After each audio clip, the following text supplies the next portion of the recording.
ꯅꯨꯡꯁꯤꯕꯤꯗꯨꯅ Manipuri entertainment ꯆꯦꯅꯦꯜꯕꯨ subscribe ꯑꯃꯁꯨꯡ like ꯇꯧꯕꯤꯔꯝꯃꯨ꯫ Channel ꯑꯁꯤꯒꯤ ꯃꯥꯏꯀꯩꯗꯒꯤ ꯃꯌꯥꯝꯕꯨ ꯇꯔꯥꯝꯅ ꯑꯣꯛꯆꯔꯤ꯫ ꯉꯁꯤꯗꯤ ꯁꯕꯁꯀ꯭ꯔꯥꯏꯕꯔꯁꯤꯡꯅ ꯍꯥꯞꯄꯤꯔꯛꯄ ꯔꯤꯌꯦꯜ ꯍꯣꯔꯔ ꯁ꯭ꯇꯣꯔꯤ ꯑꯃ ꯃꯌꯥꯝꯒꯤꯗꯃꯛꯇ ꯄꯨꯗꯨꯅ ꯂꯥꯛꯆꯔꯤ꯫ ꯋꯥꯔꯤ ꯑꯁꯤꯕꯨ ꯂꯥꯟꯊꯣꯛꯆꯈꯤꯕ ꯃꯇꯝꯗ ꯁꯣꯏꯈꯤ ꯂꯥꯟꯈꯤꯕ ꯌꯥꯎꯔꯕꯁꯨ ꯃꯌꯥꯝꯗ ꯉꯥꯛꯄꯤꯅꯕ ꯍꯥꯏꯖꯔꯤ꯫ ꯐꯔꯦ ꯑꯗꯨꯗꯤ ꯃꯌꯥꯝ ꯋꯥꯔꯤ ꯑꯁꯤ ꯍꯧꯅꯕ ꯇꯧꯖꯔꯒꯦ꯫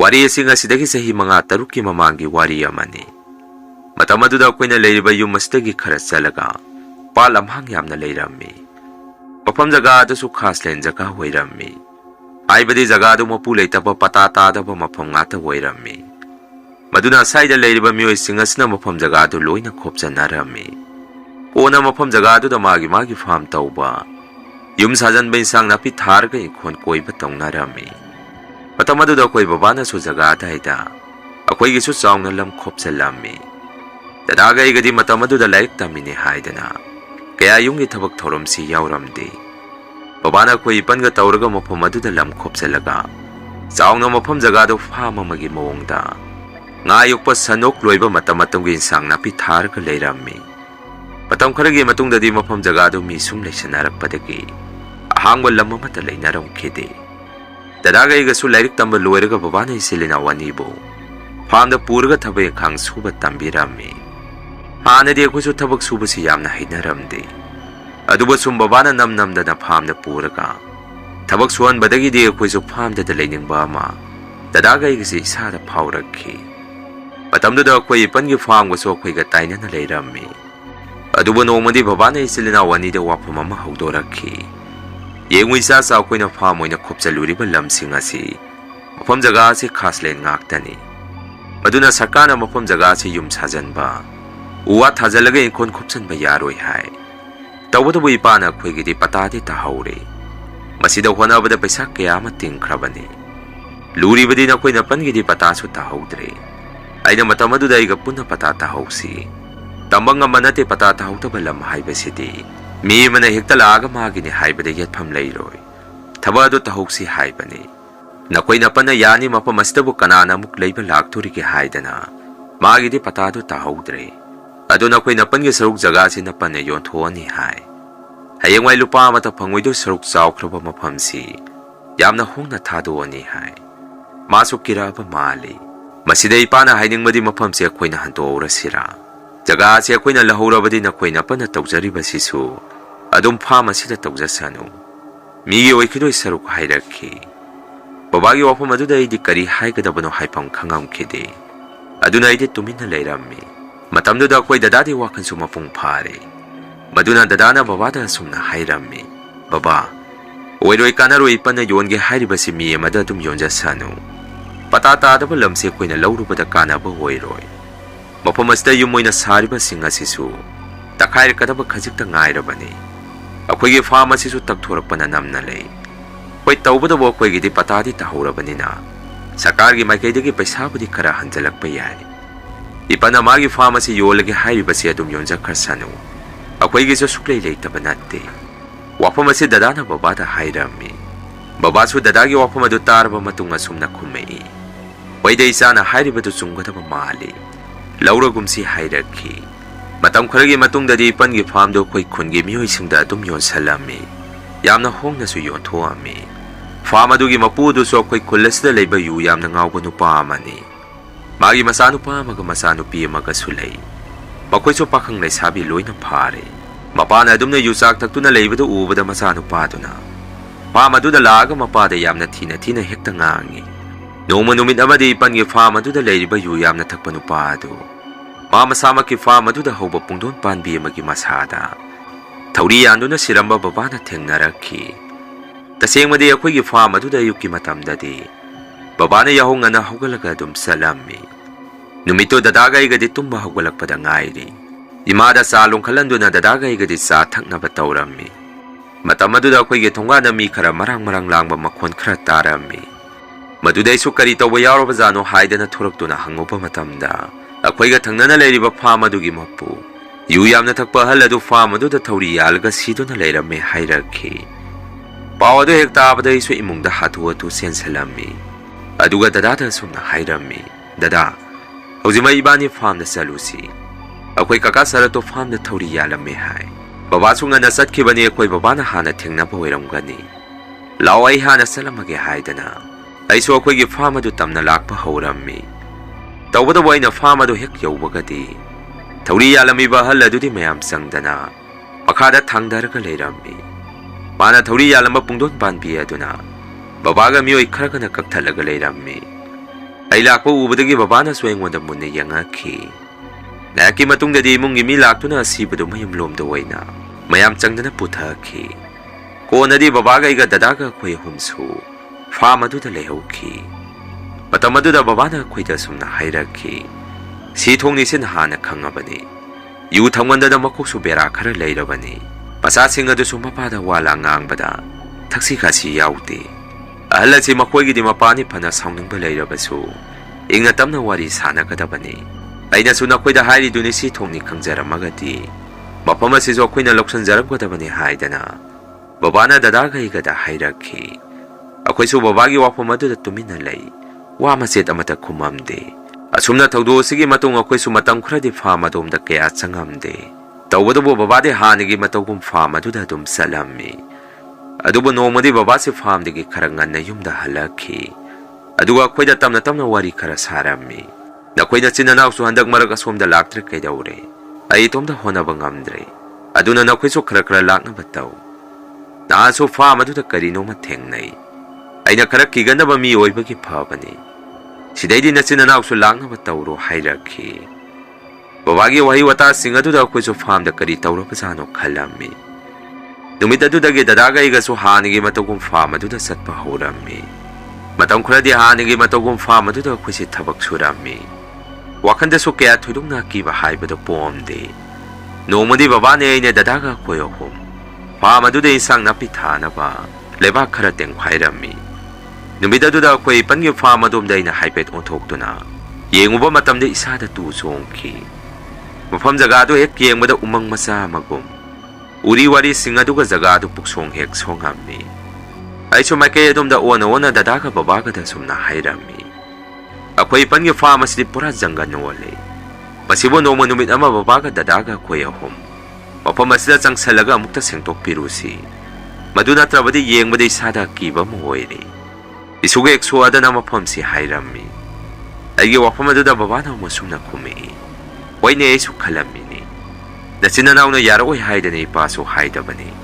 ꯍꯌꯦꯡ ꯀꯣꯟꯅ ꯃꯐꯝ ꯑꯁꯤ ꯏꯟꯁꯥꯡ ꯅꯥꯄꯤ ꯊꯥꯕ ꯂꯣꯏꯔꯒ ꯅꯥꯄꯟꯒꯤ ꯐꯥꯔꯝ ꯑꯁꯤ ꯑꯩꯈꯣꯏ ꯑꯍꯨꯝ ꯑꯃꯨꯛꯇ ꯁꯤꯠ ꯅꯥꯟꯅ ꯁꯦꯡꯗꯣꯛꯄꯤꯔꯨꯁꯤ ꯌꯨꯝꯕꯤ ꯃꯈꯣꯡ ꯆꯟꯕ ꯌꯥꯕ ꯎ ꯈꯔꯁꯨ ꯌꯥꯅꯤꯡꯉꯦ ꯍꯥꯏꯔꯛꯈꯤ ꯗꯗꯥꯅ ꯑꯃꯨꯛ ꯁꯨꯝꯅ ꯈꯨꯝꯃꯛꯏ ꯀꯔꯤꯒꯤꯅꯣ ꯅꯈꯣꯏꯅ ꯃꯤꯒꯤ ꯑꯣꯏꯈ꯭ꯔꯕ ꯃꯐꯝ ꯑꯁꯤꯗꯕꯨ ꯊꯕꯛ ꯂꯩꯇꯕꯗꯧꯅ ꯀꯩꯗꯧꯕꯒꯤ ꯁꯦꯡꯗꯣꯛꯎꯗꯣꯔꯤꯒꯦ ꯂꯩꯖꯁꯅꯨ ꯍꯧꯖꯤꯛꯇꯤ ꯃꯐꯝ ꯑꯁꯤ ꯏꯄꯟꯒꯤ ꯑꯣꯏꯗ꯭ꯔꯕꯅꯤ ꯃꯤꯅ ꯎꯔꯒꯁꯨ ꯐꯖꯗꯦ ꯑꯩꯈꯣꯏꯅ ꯂꯧꯁꯟꯅꯕ ꯍꯣꯠꯅꯕꯒꯤ ꯃꯑꯣꯡꯗ ꯃꯤꯅ ꯎꯈꯤꯅꯤ ꯂꯩꯖꯁꯅꯨ ꯁꯣꯡꯒꯦꯔꯥ ꯑꯃ ꯑꯣꯏꯒꯦꯔꯥ ꯁꯤꯗ ꯅꯈꯣꯏꯅ ꯌꯥꯎꯔꯨꯅꯨ ꯍꯥꯏꯔꯛꯈꯤ ꯗꯗꯥꯒꯤ ꯋꯥꯐꯝ ꯑꯗꯨꯗ ꯕꯕꯥꯅ ꯑꯃꯨꯛ ꯁꯨꯝꯅ ꯈꯨꯝꯃꯛꯏ ꯍꯦꯔꯥ ꯑꯩꯈꯣꯏꯒꯤ ꯑꯣꯏꯁꯤ ꯍꯥꯏꯕ ꯅꯠꯇꯦ ꯃꯐꯝ ꯑꯁꯤ ꯅꯪꯁꯨ ꯑꯃꯨꯛꯇ ꯌꯦꯡꯉꯨ ꯑꯁꯨꯛ ꯁꯣꯡꯅ ꯊꯝꯕ ꯍꯧꯅꯗꯦ ꯃꯆꯥ ꯑꯅꯤꯗꯨꯁꯨ ꯅꯣꯡꯃꯇ ꯃꯐꯝ ꯑꯁꯤꯗ ꯂꯥꯛꯄ ꯎꯗꯦ ꯑꯩꯈꯣꯏꯒꯤ ꯊꯣꯛꯐꯝ ꯄꯨꯈ꯭ꯔꯤ ꯃꯄꯥꯜ ꯑꯁꯤꯒꯁꯨ ꯇꯥꯏꯅꯅ ꯂꯩ ꯀꯅꯥꯅ ꯈꯪꯅꯤ ꯅꯥꯄꯤ ꯁꯤꯡꯕꯤ ꯂꯥꯟꯁꯤꯜꯂꯛꯄꯁꯨ ꯃꯗꯨꯅ ꯏꯄꯥꯅ ꯁꯨꯝ ꯍꯥꯏꯕꯅꯤ ꯍꯧꯖꯤꯛ ꯍꯦꯛꯇ ꯀꯣꯛꯊꯣꯛ ꯁꯦꯡꯇꯣꯛꯎꯁꯤ ꯍꯥꯏꯕꯁꯨ ꯅꯠꯇꯦ ꯀꯣꯟꯅ ꯏꯟꯁꯥꯡ ꯅꯥꯄꯤ ꯊꯥꯕ ꯂꯣꯏꯔꯒ ꯏꯪꯅ ꯇꯞꯅ ꯇꯧꯁꯤ ꯍꯥꯏꯕꯅꯤ ꯅꯈꯣꯏ ꯅꯄꯟꯁꯨ ꯌꯥꯎꯍꯟꯒꯦ ꯃꯐꯝ ꯑꯁꯤ ꯁꯦꯡꯗꯣꯛꯄꯗ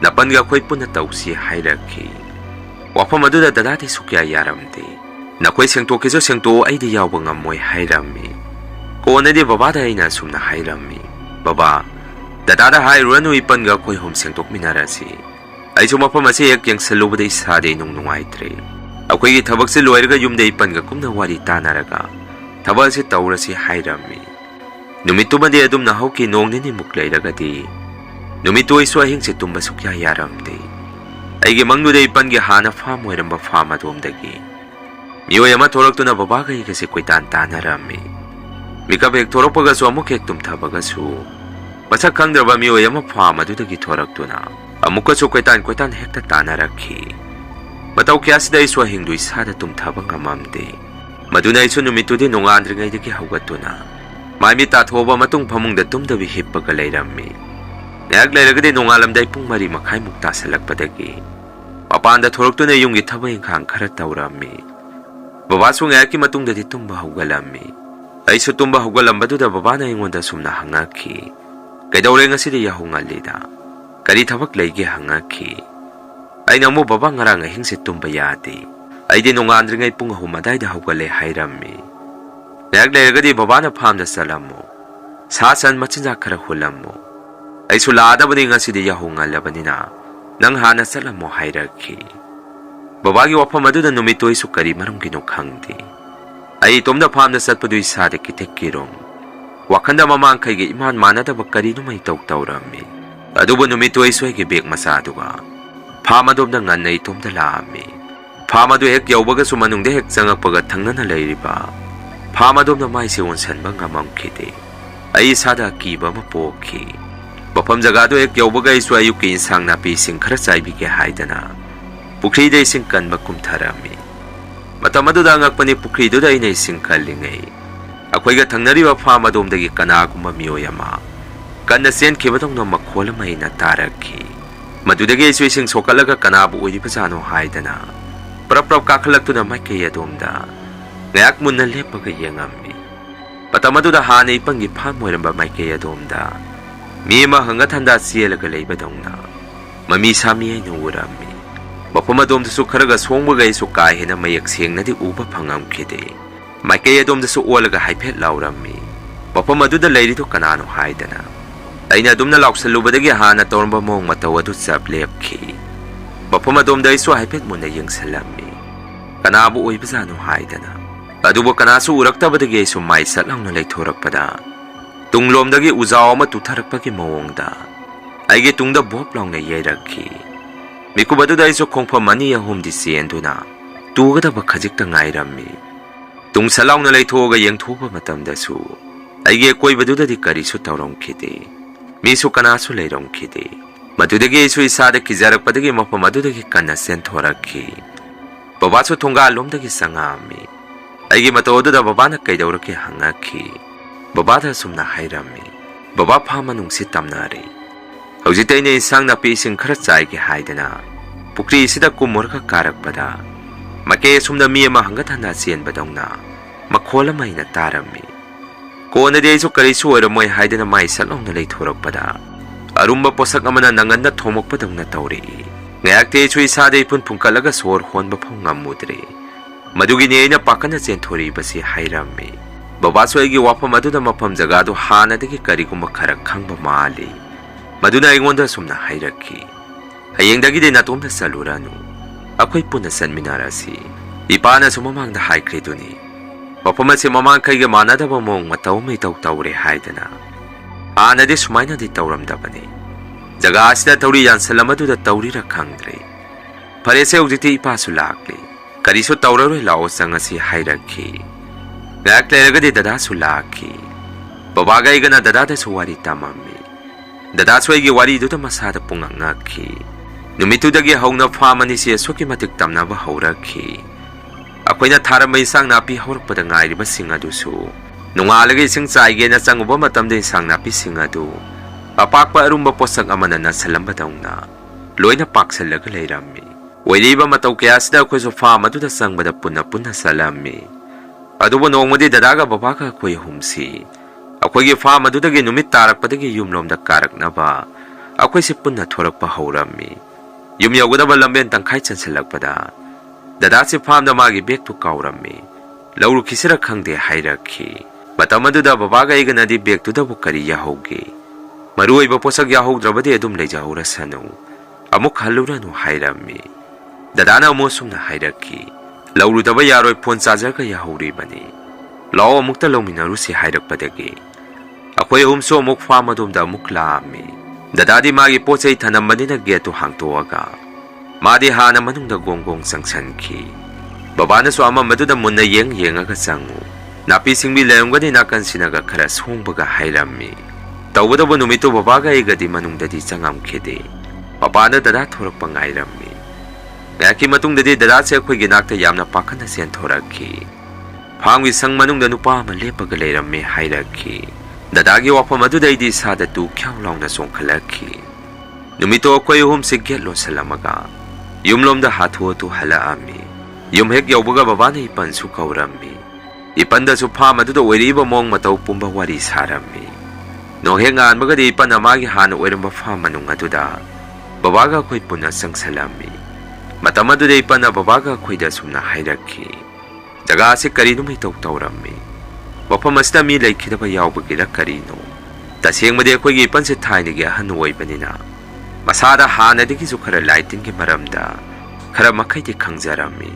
Imung manunggi lighting khoirambasu ipan si loina hairammi. Babana su kari taurki hangubada ipan na sumna hairakhi. Mafam asida amangbu lai khara chatuna leire. Ai lausing loirga tamna lighting khoiram thokpige. Hojikidi na khoisu thenga phom mafam asida leiruranu hairakhi. Numitudagi matam khradi amo khoisu pham adomda ayung ngahak chatlubadagi hena kaya toina hanagum. Numit supa amadi mafam aduda leiramde. Nongma numit amadi babase ayuk yahurappadagi. Pham adomda satkibadagi numit yunga phau. Yumda karakhide. Madudagi dadaga igana saktoaga babase kaurusi haidana. Pham adomda chaluba matamdadi babade khoigi pham aduda leiramkhide. Konadi dadana mamanabagi laufumda law yengba chalamani. Lao ibani so halasi haidana khoigi pham adudagi. Hek thorakpada thangnana leiriba pham adugi manungda. Mi ma nahebagi makhol ma tarakhi. Konadi makhol adu tada tasaluba matamdadi. Babagi khonjet malakpadagi manungda sangsalaga yenguba matamdadi. Hana pungdon panbi horamba thauri yalamba mapa daida. Babadi gyan tada na masana naheraka leiramkhi. Mataoduda khoisu pakhatnarammi. Konadi dadaga iga bababu tamna hugat piraga. Dadana babasi porka yumlomda porakhi. Ipan su kaurka yenghalammi. Konadi ipan na lightin khoiramkhibadagi babasu gyan tamna lakhi. Babana gyan tarakpa matamda so khoida sumna hairakhi. Pham adomna namagi khonjena miyoi ama isai ngangaga sangkhi. Madude ipana sangsalubada ipagi tungda akiba sakpamda kanaguma miyoi ama ukhi. Madudagi ipasu isase pangpangtharaga wa ngangba pokthokidre hairakhi. Babagi wafam adude ipan na so sumna hairakhi. Kitang kuitharamagadi thawai phau mangba yana lei. Ngalingayda na sinanaw na thingnahubagi pharabani hairakhi. Masigi matung mafam aduda ipan na lightin khoiram thoami. Matami kuida na mafam jagadu sarkana hangna thammu. Leiba yararoi hairakpadagi akhoisu haujikti mafam aduda amuk hana sangudre. Haujiksu mafam aduda office ama kana semnaba tauri. Miyoi kharana haibada jagadu akhoina thengnakibadu maina. Thabak suba singna so akiba mong matau kya ma thengnai hainarakhi. Masini mayam ngasigi rian horror story. Mathangi warida mayam punna thengnarasi. Asigidi mayamdagi kainanaba bidaya lausari.